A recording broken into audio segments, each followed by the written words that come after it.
Hello and welcome to another edition of the LynnSanity podcast, a part of the Running Hook Podcast Network. And before we get into the particular pod for this week, please do not be afraid to rate, review, and subscribe this podcast. And please don't be afraid to hit us with that 5-star because you think I'm hot. Or if you think that Bryce Shadday is a lovely Yikes. co-host, don't be afraid to get a 5-star as well. Or Right back. perhaps you could just say to yourself, this is a great podcast with incredible entertainment, and we're giving you this great content, and we're going to give you even greater content that Bryce and I'll talk to you about at the end of the show. So give us a 5-star, give us a 4-star, give us whatever you think is positive for us, whatever comments, suggestions, feedback you have. Please don't be afraid to give that to us. And there's plenty of stuff coming from the network, but enjoy this episode. And without further ado, Bryce Shadday, it is 7:48 Eastern time of the first day of the NBA free agency. And Bryce Shadday, we have been told, hey, let's do a podcast on this. And of course, you and I did not reject this idea. It's going to be very good to be able to talk about these moves, and we're going to be talking about them pretty much at real time from about 7:46, for about an hour, probably an hour and a half or so of just what's been going on. And then we will also have a podcast with Alex and Dylan on their Power Hour that'll discuss moves as well, even some of the moves that we might be talking about on this pod. So, Bryce, it should be a terrific time. Oh, absolutely. Absolutely. We are 2 hours into free agency and we have seen the deals, Caleb. We have Yeah. seen the running total right now is we are sitting at $993 million worth of contracts that have been handed out so far. That's unbelievable. I mean, that's just it's a lot of money. And let's just talk about where the money went. And, Bryce, I feel like the move that comes up to the top for me, and we'll talk about this move first, is in the Eastern Conference in particular, with Kyle Lowry, a guy that was a red hot name. Many teams had interest. Many teams were saying, hey, let's go get this guy. Let's sign and trade for this guy, yada, yada, yada. Kyle Lowry ends up going to the Miami Heat. Bryce, I don't think it's an exaggeration to say Kyle Lowry is an icon in Toronto. I don't think that's an exaggeration. You could argue he's the greatest player to that franchise. Yeah. Now, the thing that is tricky about that is Toronto wanted to go to a different direction. And, that is when Miami was able to say, look, let's go get this guy. Let's go make it happen. And my question to you is, does a move like this move the needle for you on the Miami Heat? You were low on the Miami Heat this postseason. Does this move the needle for you? Ever so slightly. I don't know what this. Obviously Lowry brings a stability to your team. He seems like he's aging like Chris Paul. I guess we'll find out in this upcoming season how much of an impact he can still have on the court. I don't know. I don't know what this really does for this team yet. They seem to be building something. I am a little worried about some of their bench play. Those are things that you could solve, though. They re-signed Duncan Robinson, 5 years, $90 million, which is a lot of money for just a pure shooter. Caleb, you know my thoughts about Duncan Robinson and his inexcusable quotes in stories about him being more than a shooter. But nonetheless, they have done what they've done. They re-signed Jimmy Butler to a max extension as well. I think it was 4 years, like 148 million or something like that. If I'm not. Yes. So yes. I think it's a good get for the Miami Heat. I don't know how much this moves the needle for them. This may put them in the Eastern Conference Finals. We still have to remember the Brooklyn Nets are going to come back healthy. Yes. They are. I would say maybe the ceiling is Eastern Conference Finals, but I'm not even sure about that, if I'm being completely honest with you, Caleb. Well, here's the thing, right? Butler's going to get $184 million because of his contract extension, and Kyle Lowry's going out and making this type of money, as an older point guard. Okay, that's just a fact. It really just depends on how you think that a guy with Lowry's skill set ages. In my personal opinion, if you think that Lowry ages well, then you probably think Chris Paul ages well, and vice versa. look, the way that I see it for Miami, I think they needed a floor general, and in the sense of I think they needed a guy who genuinely was going to make players better and do it at an all-star level. Dragic Mhm. was a player that could make other guys better, but it was clear that he was not the same.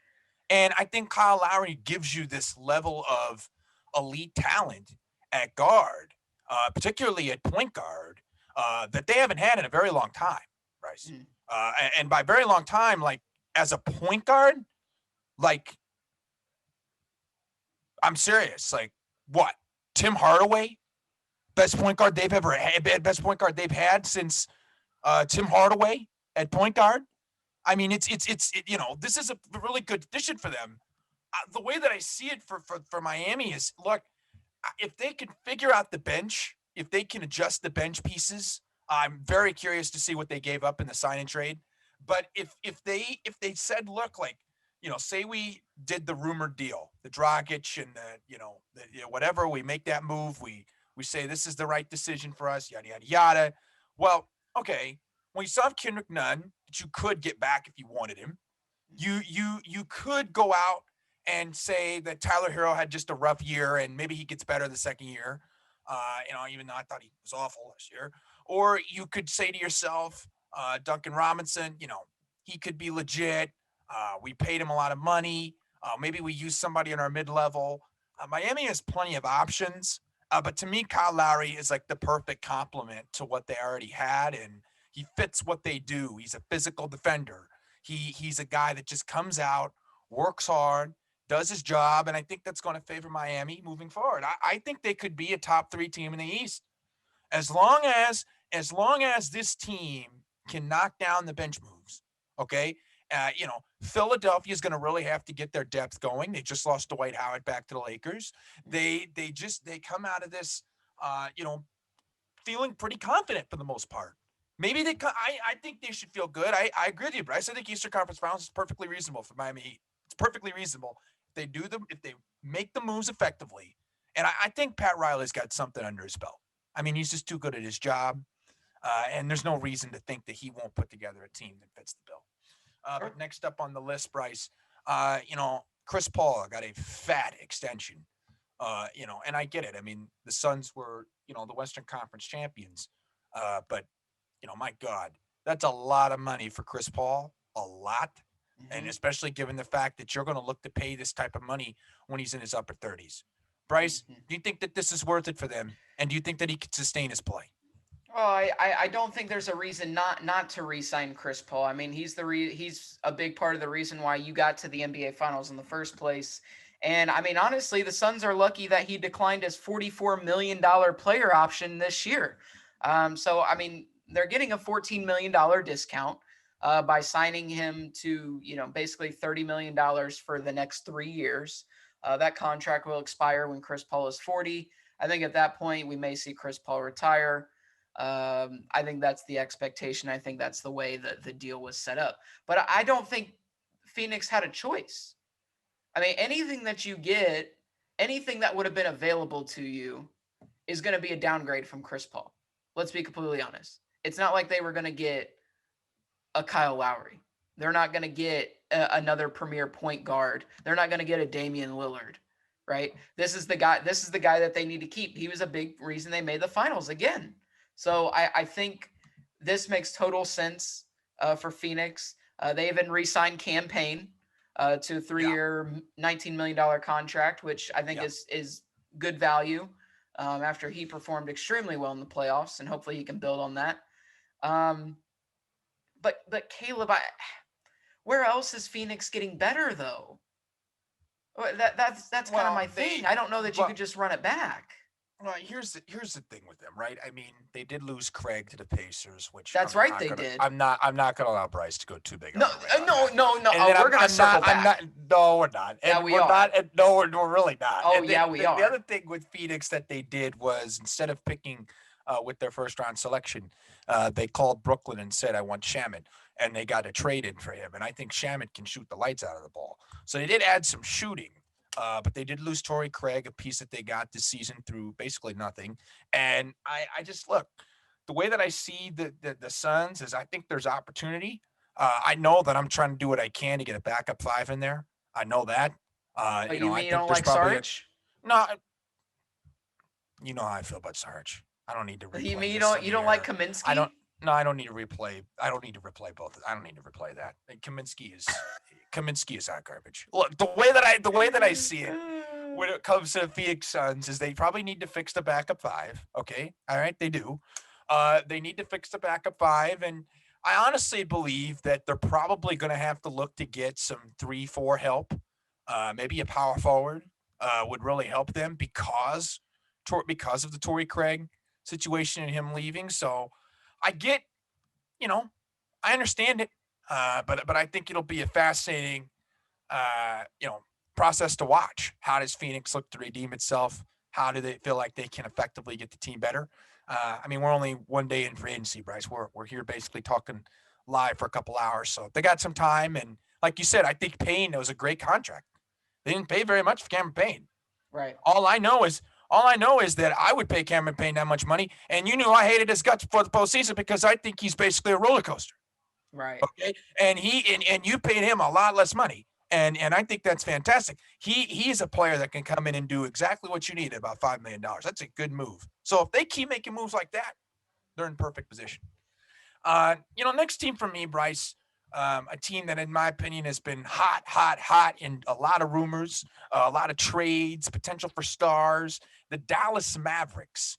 The Dallas Mavericks got a guy that you and I both just really like, Tim Hardaway Jr., total bucket getter, guy that can come in and really play effectively. And Bryce, my question for you is, when you get Tim Hardaway back, you get Reggie Bullock from the Knicks, which, by the way, there is a reason Reggie Bullock left the New York Knicks. There's a reason they left the New York Knicks because he knows the New York Knicks are making some odd moves with Alec Burks at 3 years. And then, Sterling Brown, a guy that was shooting the ball very well from three last year for Houston. When you add those moves together, Bryce, is there a strategy here to just load Doncic with shooters rather than trying to pursue maybe a star level player like Lowry? Um, I think there is. I think they are setting themselves up for something bigger, but they need to make a move. I think they need to make some changes to their team. Obviously, they found themselves insufficient in the playoffs again. It all fell on Luka Doncic's shoulders, and he needs somebody that can carry that some of that burden. And it was supposed to be Kristaps Porzingis, but obviously that isn't working out the way Mark Cuban thought it would. So they may be looking to move him. I haven't heard anything about moving KP, but I think it may be in the cards. But they definitely have to do something. Yeah. If Travis Schmuck over there in Atlanta can't figure out what John Collins wants and meet those qualifications, then I think he should go over to Dallas. I absolutely think he should. You're being ridiculous. I'm not calling him being Travis ridiculous. Schmuck. Yeah, you are. I mean, He's a he's schmuck. no, he's an effective GM. I feel like they'll No, get the no, Collins deal no, done. no. They'll Enough. get the Collins. No, if they nailed the draft. They're not even close. They're not even close. The only thing I don't like is their, couple of moves, but I'm not repeating those. Outside of that, like, look, I think Atlanta would be it would be puzzling if they didn't bring back Collins. It seems like there is interest to bring both sides together to make a move. But here's the thing, they're going to have to match it up on money, and we'll see where that goes. But I think Collins would be a great fit if that didn't work and out in Atlanta, and we'll just have to see where they're going. But when you can get shooting the way they have, I think that puts them in a good position. They brought back Marjanovic, a guy that's always been good for the locker room. So we'll see where it goes. And moving forward, who knows? Maybe there's something to keep an eye on. Maybe there's not. Next up, Bryce, another move that I found intriguing, and then I'm going to let you pick a move that you found intriguing, is the Chicago Bulls deciding to pull out the bag for Lonzo Ball. They've been needing a point guard, and by the way, the New Orleans Pelicans look silly, Bryce. They look silly. They look really bad. They look silly. Can I remind you of this trade package? It's the best trade package you've ever heard. Please. Are you ready? It's the best trade package you've ever heard. This trade package includes Tomas Satoransky, Garrett Temple, and a second-round pick. That's what it includes. It includes Satoransky, Garrett Temple, and a second-round pick for a good player. Now, granted, if people have known me a lot before this podcast, they know I've been kind of negative on Lonzo Ball. Wasn't necessarily the biggest fan heading in. Didn't think he would be an all-star necessarily, and I still don't to this day. But when it comes to Chicago, like, this is exactly the type of player they need, Bryce. They need to go up a level, right? There's a core there. Vucevic, Levine, Patrick Williams. There's guys that can really put the ball on the floor and make something happen. But having a point guard that's not like Kobe White is a benefit to that team. Kobe White likes to score the ball. Lonzo Ball likes to dish the ball. It's a good thing. Not to mention, StatMuse put out an amazing stat on Lonzo Ball this last season. Can I name you how many the guys that he's made more threes than last season? Please. Trae Young, Paul George, Brad Beal, Chris Middleton, Devin Booker, and Seth Curry. Those are good shooters that I just mentioned. And Lonzo Ball made more threes than them. Lonzo Ball had a great season last year, and I think there is no reason that it's not going to only get better. Right? I mean, I love this move for Chicago. It's a lot of money, but you got to get to the playoffs. And say what you want to say, but Lonzo Ball is still a box office guy to me. People like watching his style of play. Mm-hmm. Yeah. I mean, the Bulls. I think you're right, Caleb. I think after the Vucevic deal, mid-season, last NBA season, and then Levine, who is budding before our eyes. Yes. With the addition of Lonzo Ball, a point guard who's not going to take the ball out of your playmakers' hands. He's actually going to put the ball in their hands, and then score when he needs to. I think it's a really good start.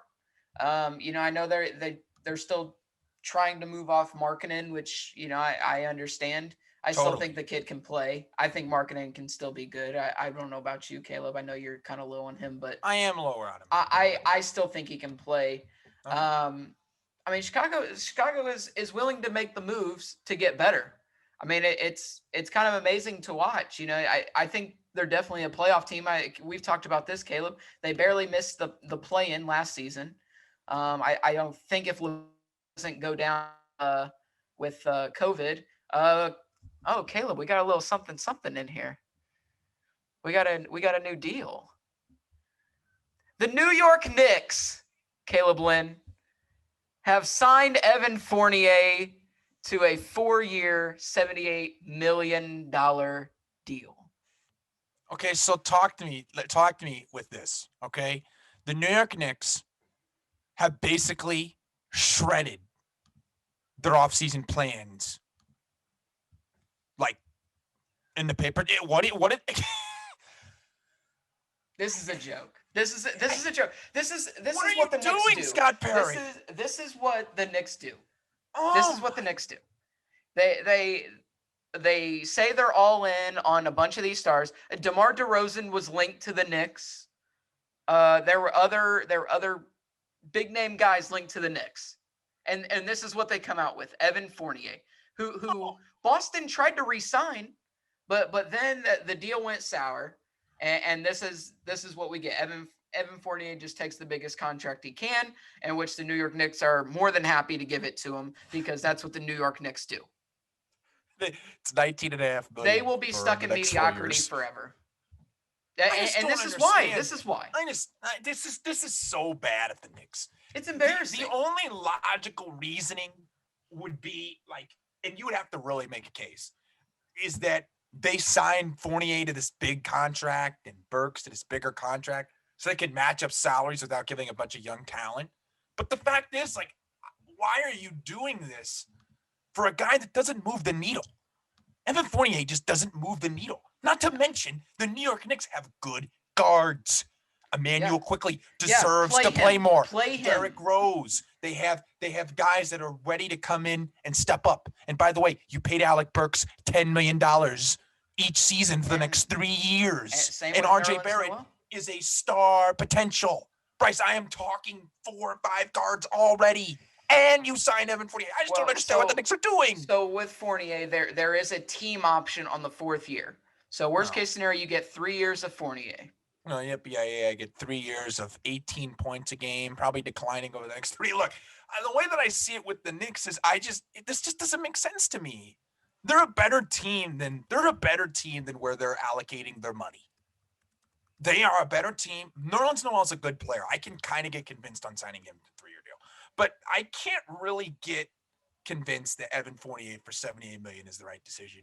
Definitely can't convince that Alec Burks for 3 years in that type of deal is worth it. When I personally think you can get guys like him for the minimum. So I don't know what the Knicks are doing, Bryce, but I feel like they've not been what the answer has been looking for. I wasn't even that impressed with them in the draft, like, because they didn't do anything. Like, they had the 2 picks. They kept saying they wanted to move up. They never moved up. No. Like, the Knicks never moved up. The Knicks said all these things to their fans, and they didn't do any of it. They didn't do any of it, and that's a shame. Bryce, do you have another team or a player in mind here, a particular signing that you feel like needs to get talked about? Yeah, I mean, there's a couple things. One, I'm curious about the LA teams and what they're going to do to retool and come back. Shams just reported that Nicholas Batum has agreed to a 2-year deal to return to the Clippers. I don't know how much this helps him. I'll be honest. When I watch Batum all season, I don't know what he really does for them to make them this championship caliber team. I just don't see it, Caleb. As far as the Clippers go, that's about been all they've done. Kawhi Leonard's expected to sign, but Kawhi has said that he's willing to listen to other teams. I don't know if that goes anywhere. I don't know who can offer a max deal like that, being completely honest. Sure. And then as far as the Lakers go, they've made 3 signings on day one.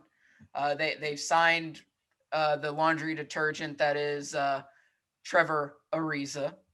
And they've signed Dwight Howard, who's coming back to LA after winning a title with them. And then they signed Wayne Ellington, another former Laker. So they signed 3 former Lakers back to the team. I think Ellington's probably him and Dwight Howard are I think are going to be decent pickups for them. Ariza just needs to hang him up, Caleb. They need to hang him up.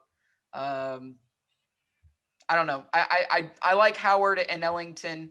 Either you're going to hit or miss on Ellington. Either you're going to want to trade Ellington at the deadline for more help, or you're going to keep him all the way through the season. I agree. The way that I see it for the Clippers and the Lakers both, I think the Batum deal is a really good deal for them. I do. He was very good for them this season, and I thought he really showed it in the playoffs.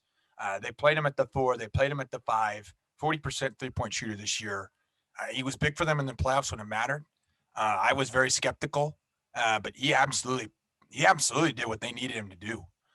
To get him on a 2-year deal, I think was a big deal. Bryce, your Golden State Warriors were very interested in Nicholas Batum, and would give them some shooting, some movement. I like Batum. I like what he can give you, and I could see that really paying off for the Clippers on a 2-year deal. And I think the Lakers. Here's the thing, right? They're trying to get that championship experience back. Clearly, they're trying to get Dwight back because, well, Dwight killed it with them 2 years ago, and he played good in Philly, and I think that the Lakers desperately wanted him back.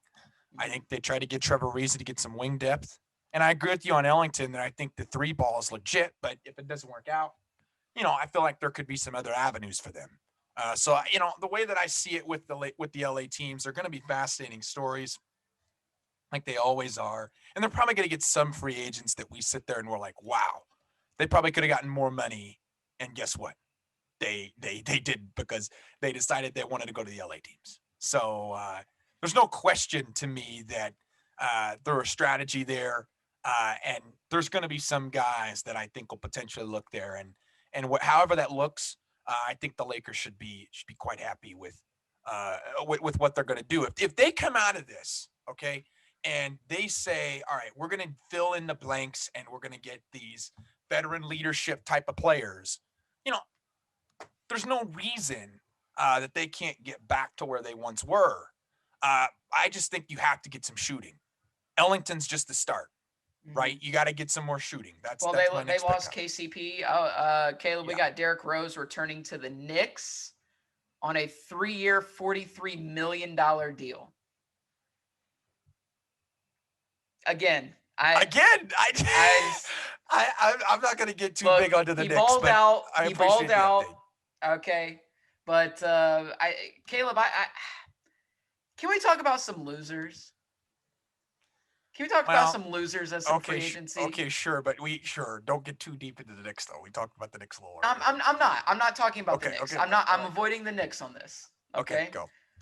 My first loser, and I'm talking about draft and free agency so far.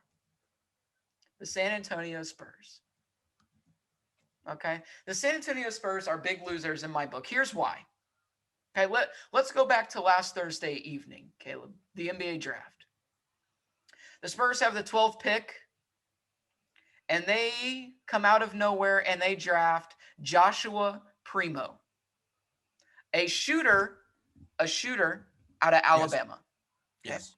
okay, but they're not done. Which Go okay. ahead. No, I Say was what about you to gonna say, say. can I give a little bit of context? Because Sure. so a couple things to think about with Primo. I know Alex and Dylan were talking about him a little bit, so I think that's something to look at. But Primo is a younger guard from Alabama, can shoot, defend at a high level.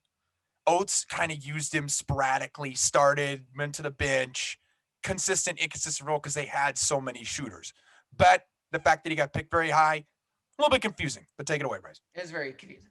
Well, so the Spurs had a second round draft pick, okay, and they picked Joe Wieskamp, another guy who's just a shooter at Iowa, good shooter. Okay. All right. So you pick two shooters. All right, fine. But now we come to today in free agency. The Spurs decide to give Doug McDermott, who Caleb we are very familiar with, and we know Doug McDermott, big time shooter in the NBA. They give him, what was it, 3 years, $42 million? Yes. Is that what the deal was? Yes. And then they sign Zach Collins. Caleb, I don't know about you. I'm confused. I'm confused. No, I don't get Zach Collins. What are they trying to make DeJounte Murray request a trade? Is that what they're trying to do? I don't. They needed shooting. They absolutely needed shooting. Yeah. But I feel like this is a bit overboard. This is a bit overboard on the shooting. Well, come on. Why? Okay, so Doug gives you elite shooting. I think you and I would agree there. Yes. But I think that the one that just makes no sense to me is Zach Collins. I mean, how he deserves $7 million a year right now doesn't make any sense. And then a long-term deal. Maybe I could understand and prove it, but I mean, you gave him 3 years, and they are bad in the front court. They are bad in the front court. Sure. I think they probably are thinking to themselves, if Zach Collins can get to what he somewhat was in Portland, it's better than their 5-man. It's better than Jakob Poeltl. And I think that's probably their logic. But at the same time, I just don't understand. I agree with you, the way they're allocating their money. Because McDermott is he's a good shooter. But here's my problem. Here's the problem with the Spurs in general is they have a lot of players who do similar things, right? So you have Jonte Murray, Derrick White, Lonnie Walker, Devin Vassell. 4 guys, younger guards, guys that are not necessarily, White's not really younger, but Murray, Walker, Vassell, younger guys that, need playing time to develop. Well, Doug McDermott and paying Doug McDermott indicates that you're going to play him, which indicates you're going to give him big minutes, which lessens the opportunities that other guys can get. So I agree with you. I think San Antonio is very perplexing.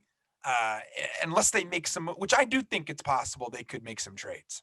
There was talk of them trying to move off of DeJounte at one point in time. I could see that being realistic. I could also see this team just maybe make a couple moves. I could see Derrick White getting moved. I could see Derrick White at this point come in and a guy like that who's, not necessarily the youngest guy, but certainly can help a contender. I don't think there's any doubt about that, Bryce. He's a very good shooter. He's a very good playmaker, and he can really handle the ball well. So the way that I see it is that, the Spurs are trying to make this move with the whole idea that they just are trying to get back to relevance. I think Greg Popovich knows that he doesn't have much time left. And I think because he knows he doesn't have much time left, they're being a little more dicey with the money this time around. Caleb, And we have we'll see if another that deal works. coming in here. Oh, go ahead. The Chicago Bulls have signed Alex Caruso to a 4-year, $37 million deal. I think that's incredible value, Caleb. I think that's great value for a guy that can give you a spark off the bench, signs him away from the Lakers.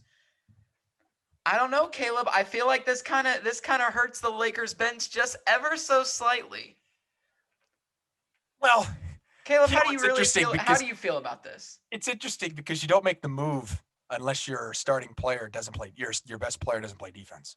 So the way that I see it with the Chicago Bulls is that they're basically trying to surround him with defensive talent, which it's possible that they could do that. But at the same time, like, Chicago is clearly trying to surround defensive talent with the fact that they are just, this is not a good defensive team.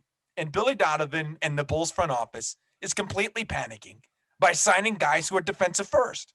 Now, I'm not saying it's a bad thing, but again, is Alex Caruso's young enough to where it could pay off down the run. I can understand that argument, but you know, look, I'm already thinking about Chicago, right? Thinking about Kobe White, thinking about Lonzo Ball, thinking about Zach LaVine. You're not paying Lonzo Ball $84 million to just play 20 minutes a game. You're not paying Zach LaVine, or you're not playing Zach LaVine to just play him fill in the blank minutes. Mm-hmm. Kobe White's this really good young player that you might want, but I mean, Bryce, it's, you know, what comes into my head right now is maybe they want to trade him. I know that sounds weird, but what if their deal is a sign and trade? Maybe if Markkanen is, you know, wanting to do a sign and trade, is Kobe White a part of that? Could Chicago, you know, say Markkanen and White are gone? Okay, we'll look to upgrade a position. Well, I said I don't know that. What are you looking at? I mean, are you looking at like the three? Who do they have as their starting three right now? Well, right now you got Patrick Williams as your starting three. Okay. But you got to have Vucevic. You got Vucevic at the 5.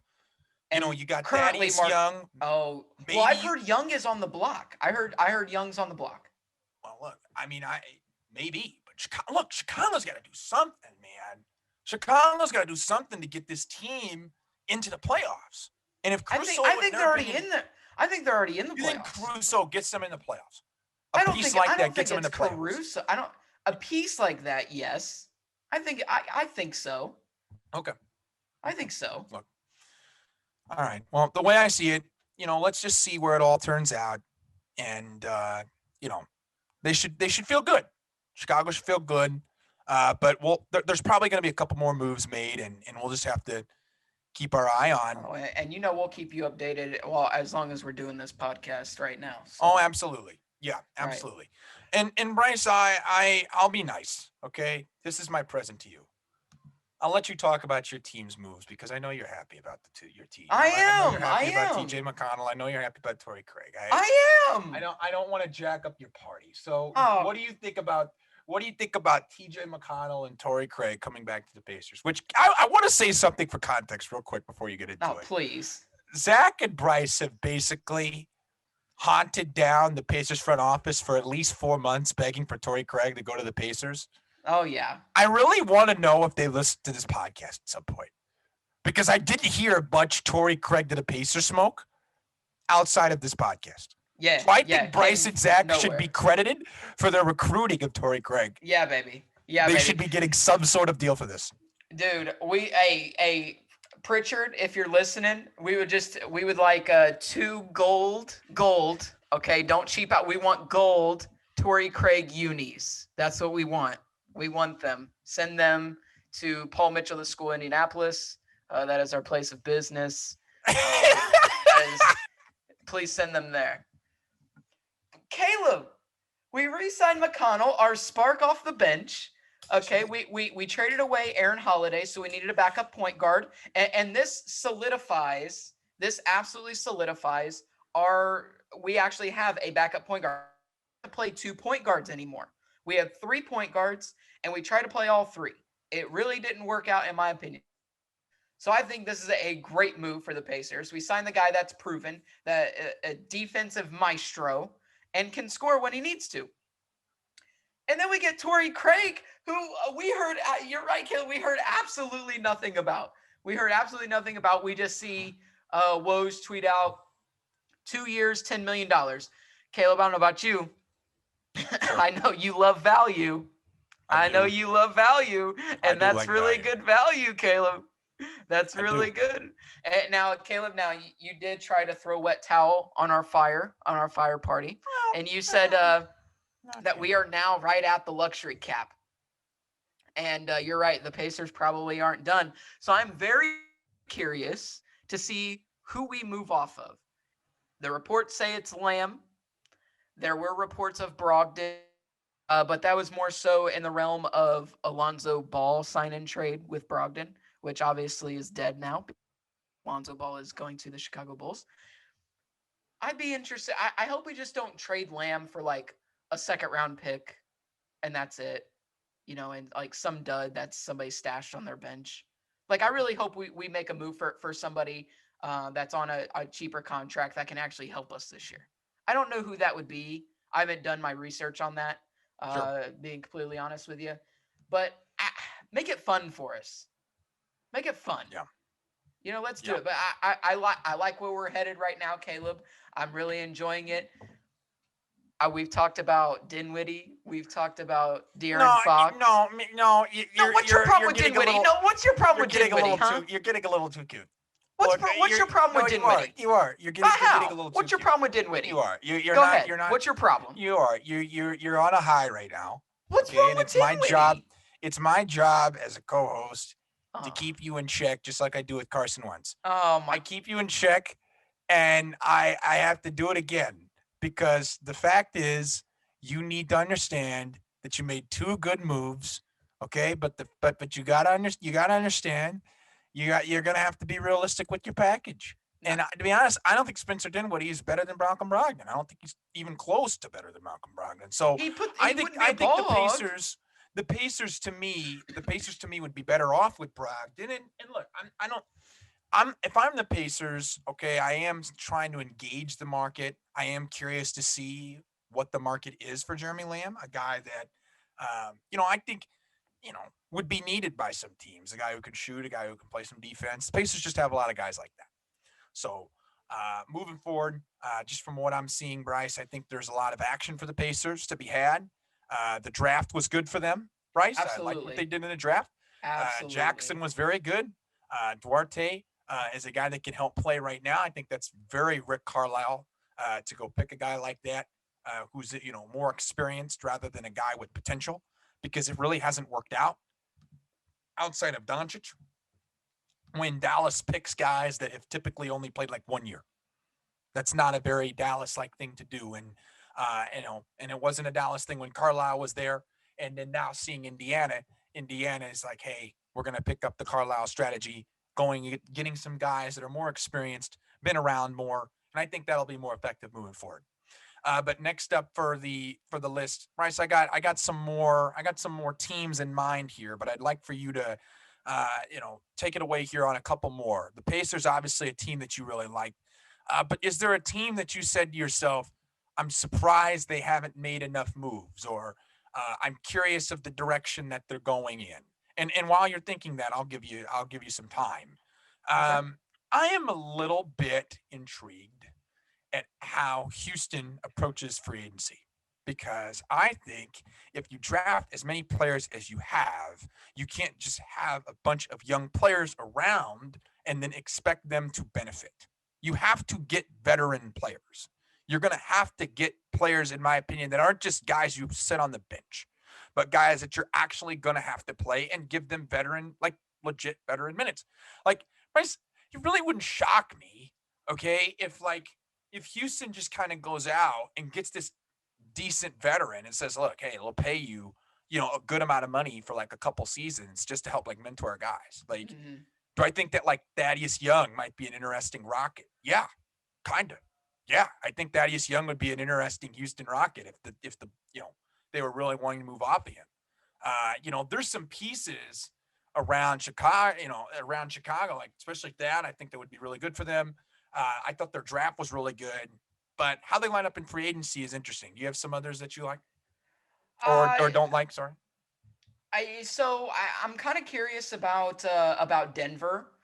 They re-signed a couple of their guys. They re-signed JaMychal Green. They re-signed Will Barton, and then they signed Jeff Green, who I think you're way too high on him, Caleb. I'm being completely honest. No, Sorry, I'm dude. not. Yeah, you No, are. I'm Yes, not. you are. No, I'm not. Yes, Let me you clarify it. No, I'm are.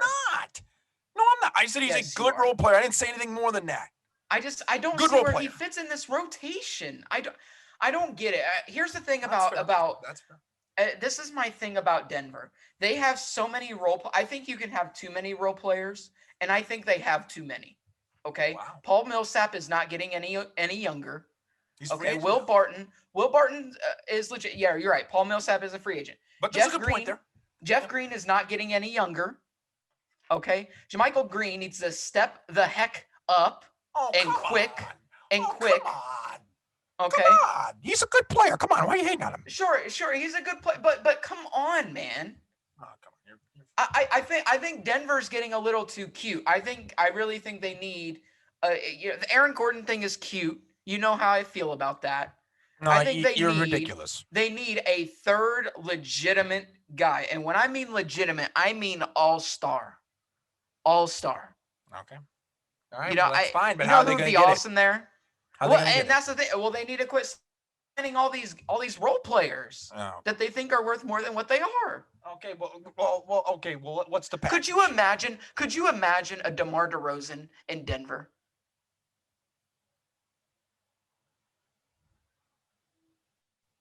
I don't know how they would do it. Don't think about how they would do it. I don't know how they would do it. No, just think. Don't think about money, okay? Don't think about money. Murray, DeRozan, and Jokic. I can't. Could you imagine? I don't. Well, Porter's better than DeRozan, right? Could you make an argument? No, Caleb, Liz, you just compared Michael Porter Jr. You just said Michael Porter Jr. is better than DeMar freaking DeRozan. No, Yes, you did. Yes, you did. You could make an argument. I wish Zach was here because he would roast you so hard. No, you can make the argument. You could make the argument. Caleb, we talked about it during the playoffs. Oh, if he wasn't hitting threes, he sucked. He was scoring 3 points a game. No. I agree with you. In the playoffs, he was. There were nights he looked awful. I agree with you. There's nights he looked awful. If DeMar plays the way that he played this season for somebody, then sure. I mean, I feel like he can really benefit somebody. But at the same time, like I really don't know where he's going to go, Bryce. He's been rumored to a lot of different teams because it seems like he's willing to take pay cuts. It seems like he's wanting a championship. He's going to go, in my opinion, to the team that he feels like can get the championship. Well, I mean, I've heard Lakers and I've heard Heat. I don't know how that happens for either, to be honest. Well, the Heat, I don't know how that works in the rotation. I guess you move Jimmy Butler to the 3, but do you love that? Yeah. I don't know. True. And the Lakers, True. I can't see that. I can't That's see fair. it. That's fair. I don't know. No, it makes sense.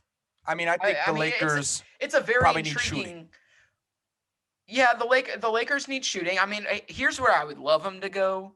I would love them to go to Dallas, but I think that's out after they re-sign Tim Hardaway. I think that's out. That would be. It would be awesome though. It would be awesome. Yeah, you would be good there. It's kind of if you have Tim Hardaway at shooting guard, maybe DeMar at the 3. I don't know if you can do that. Give yourself some, but either way, I don't. He's a good player. I agree with you. He's a good player, and he'll impact a team. But I mean, Denver's tricky for me, right? I need guys that can move the ball. DeMar DeRozan is very ISO heavy. Sure. Well, here's another one that I'm curious about, Caleb. Sure. So I'm curious about Utah. Okay. So they re-signed Mike Conley. Sure. All right. So what direction are they wanting to go? Yeah, they got Clarkson, the 6th Man of the Year award. Yeah. Mitchell's got healthy. Hopefully Conley can stay healthy. That's a big what if, though. Massive what if. You still have Ingles. You still have Bogdanovich. Yep. I mean, what else are they planning to do? I mean, I've heard Ingles and maybe moving Ingles or Bogdanovich. I don't know if they move Bogdanovich. I think it's more likely that they move Ingles if they do.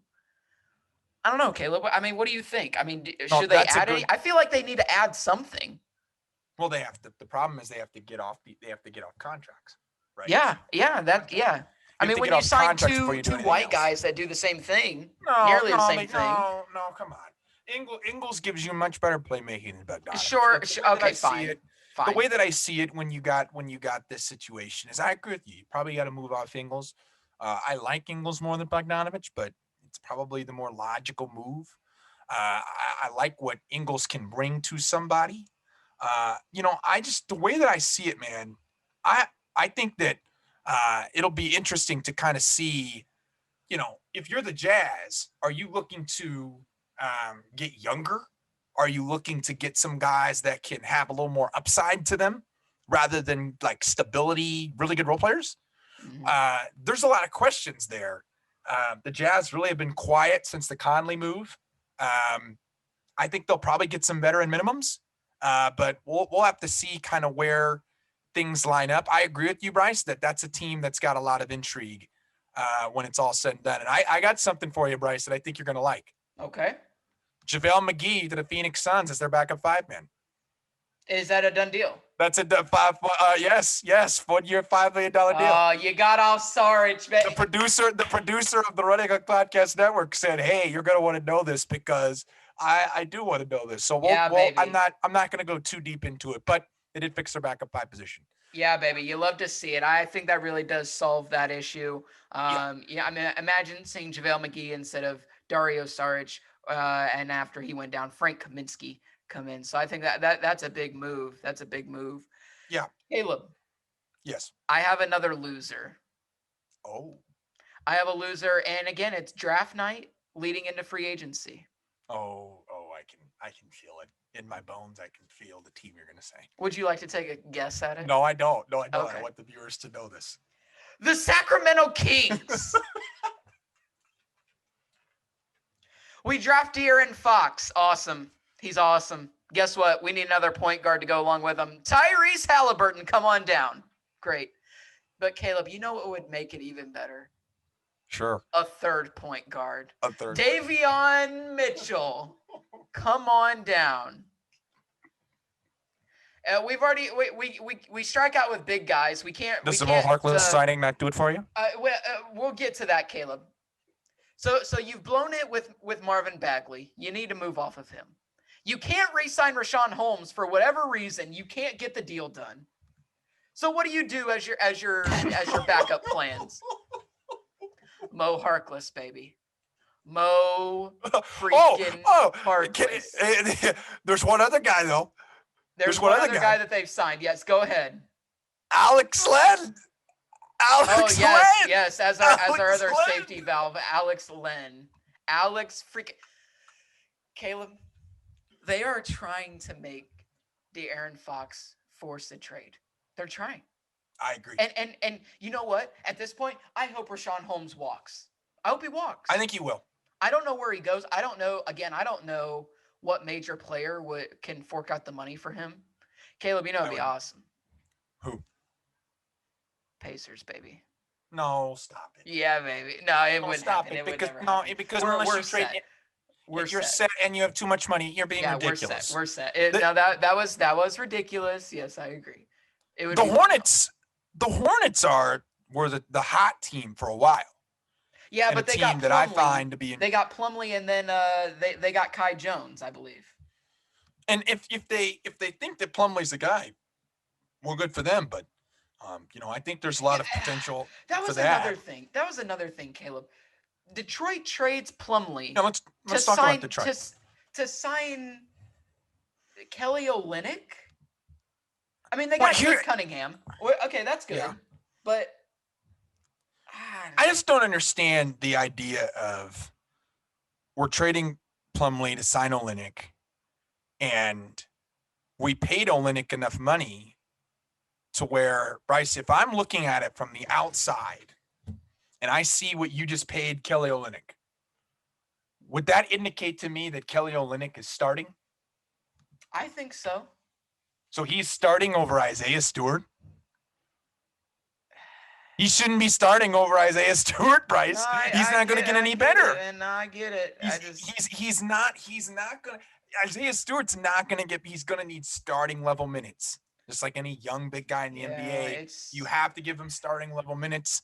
And Stewart had a very good rookie season, and I feel like he could really build off of it. But I mean, please be smart with it. Please be smart with it and execute this correctly. Isaiah Stewart's a good player. Let's make sure he gets started, and let's make sure he's doing his thing, because I think that's a big piece for them.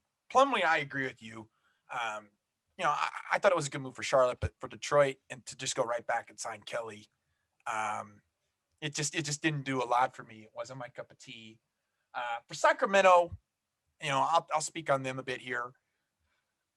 I think the De'Aaron Fox thing, I feel like that's been something that's been in the shadows for a long time. It just seems like there's something there. It just seems like the Kings are just ready for the time that he actually does it. Mm-hmm. Like, I don't think they may have drafted Halliburton. Okay. They may have drafted Halliburton to go with Fox. They may have. All right. I don't know that, but maybe they did. But I don't know if their intention was to have the two of them together, but then having Mitchell there too. Like, there was a rumor for a long time, Bryce, that De'Aaron Fox wanted to play more off guard.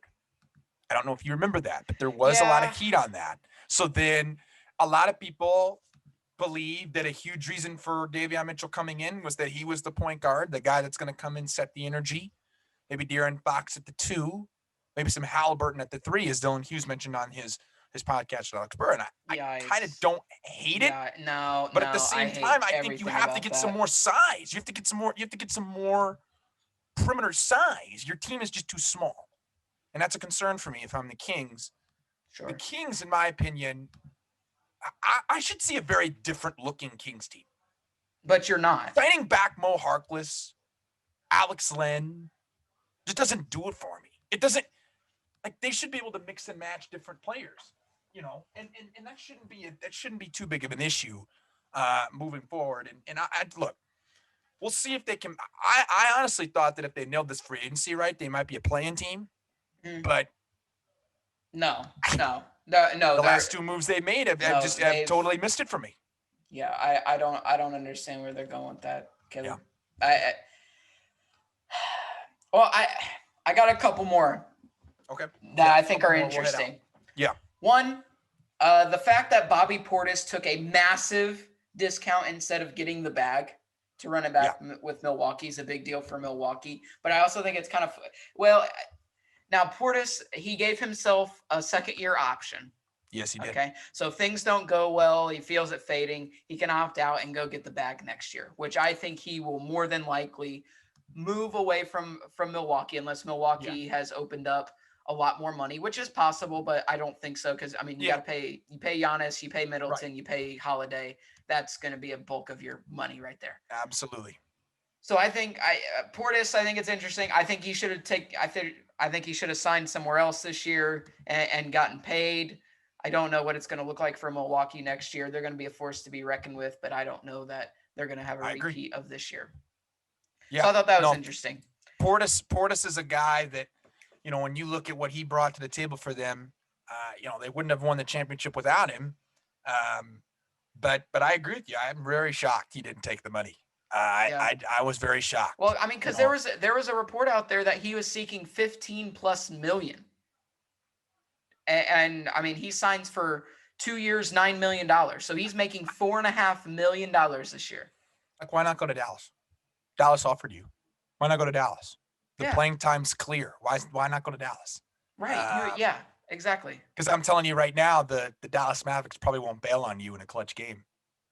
No, they probably won't bail on you like Milwaukee did earlier in the second round, against Brooklyn.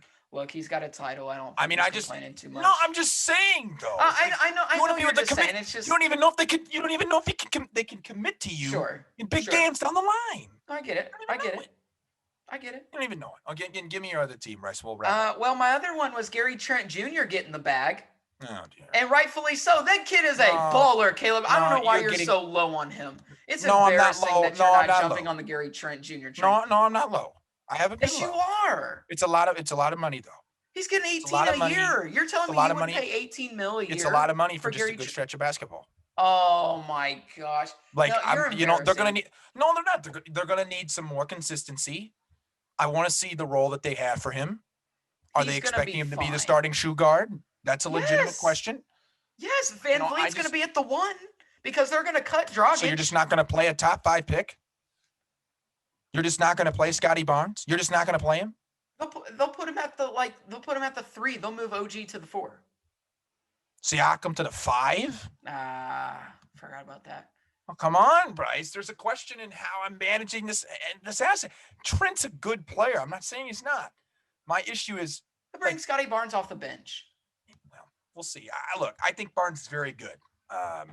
But sometimes, you don't really pick top 5 guys to put them on the bench. I guess that's what I'm saying. I'm very curious to see how Scotty Barnes will handle it. Trent's a great shooter and he's a good scorer. There's no denying that. I was on the record, Bryce, of saying I did not like the Norman Powell deal for the Portland Trailblazers. No, see, that's embarrassing. I did not like that. No, I did because I like Gary Trent more than I did Norman Powell. No, you did not. You did not Yes, like I did. Trent. Yes, I you did. did. No, you Yes, did. I did. No, you Yes, I did. did. You don't like Trent. You No, don't like that's not Trent, true. and you That's don't not like true. Powell either. No, that's not true. That's not true. I like both those guys. I'm just saying I'd rather have Trent. I'd rather have Gary Trent. And that's cool if you don't believe me. No, I don't buy it. Well, you should. You should buy it. But anyhow, Bryce, that'll wrap it up. We just want to do something quick as Alex and Dylan will take over on Friday on their typical release date.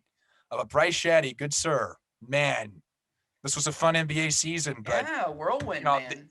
Let me tell you right now, the LynnSanity listeners are going to be in for some heaters over the next month, aren't they, good sir? Oh, absolutely, they are. And we are rolling with ideas. The LynnSanity podcast. We are rolling with ideas. The prediction pods are coming back on Wednesdays, where I'll be continuously flowing in and out guests.